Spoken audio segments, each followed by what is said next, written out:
శిలలు చెక్కేది శిల్పులేనా? నేను తీర్చిదిద్దగలను అనుకుందేమో ప్రకృతి. ఆ రాయి ఆకారం చూస్తే అలాంటి అనుభూతి తప్పకుండా కలుగుతుంది. అన్నమయ్య జిల్లా సుండుపల్లి మండలంలో ఆ బండరాయికి ఎన్నో ప్రత్యేకతలున్నాయి. స్థానికుల్లో అంతకు మించి విశ్వాసాలున్నాయి. అటవీ ప్రాంతంలో గొడుగు రూపంలో ఉన్న ఈ బండరాయి సందర్శకులను విశేషంగా ఆకట్టుకుంటుంది. అన్నమయ్య జిల్లా సుండుపల్లి మండలం మడితాడు గ్రామానికి 3 కిలోమీటర్ల దూరంలో ఈ రాయిని స్థానికులు గొడుగురాయిగా పిలుస్తారు.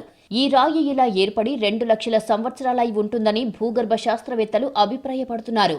ఈ గొడుగురాయికి ఎంతో చరిత్ర ఉందంటున్నారు స్థానికులు. తమ పూర్వీకుల కాలం నుంచి ఆవులు, మేకలు ఈ ప్రాంతం నుంచి మేత కోసం వెళ్లినా తప్పిపోకుండా తిరిగొచ్చాయట.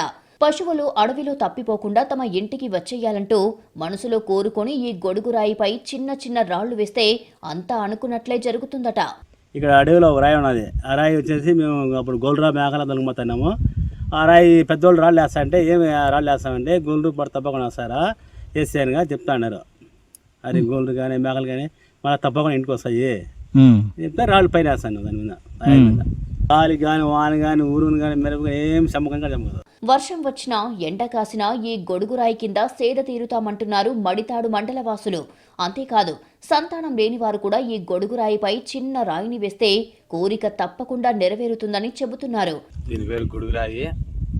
ఇది చాలా మందికి గొడ్లగాడికి వచ్చిన వాళ్ళకి ఎండకు కానీ వానకు కానీ ఇది చాలా ఆశ్రమాన్ని ఇచ్చింది. ఇది మడితాడు గ్రామం నుంచి 3 కిలోమీటర్ల దూరంలో ఉంది అడవిలో. దీనికి ఇలాంటి రాళ్ళు ఇంకా అడవిలో చాలా దూరంలో 1 కిలోమీటర్ అట్ట పడిరాయి ఉన్నాయి. గాలివానలకు తట్టుకొని తరతరాలుగా ఈ గొడుగురాయి చెక్కు చెదరకుండా ఇలాగే ఉంది. కింది భాగంలో చిన్న బండపై అతి పెద్ద రాయి గొడుగు ఆకారంలో నిలబడి ఉండడం చూస్తే ఎవరైనా సరే కాసేపు మైమర్చిపోవడం ఖాయం.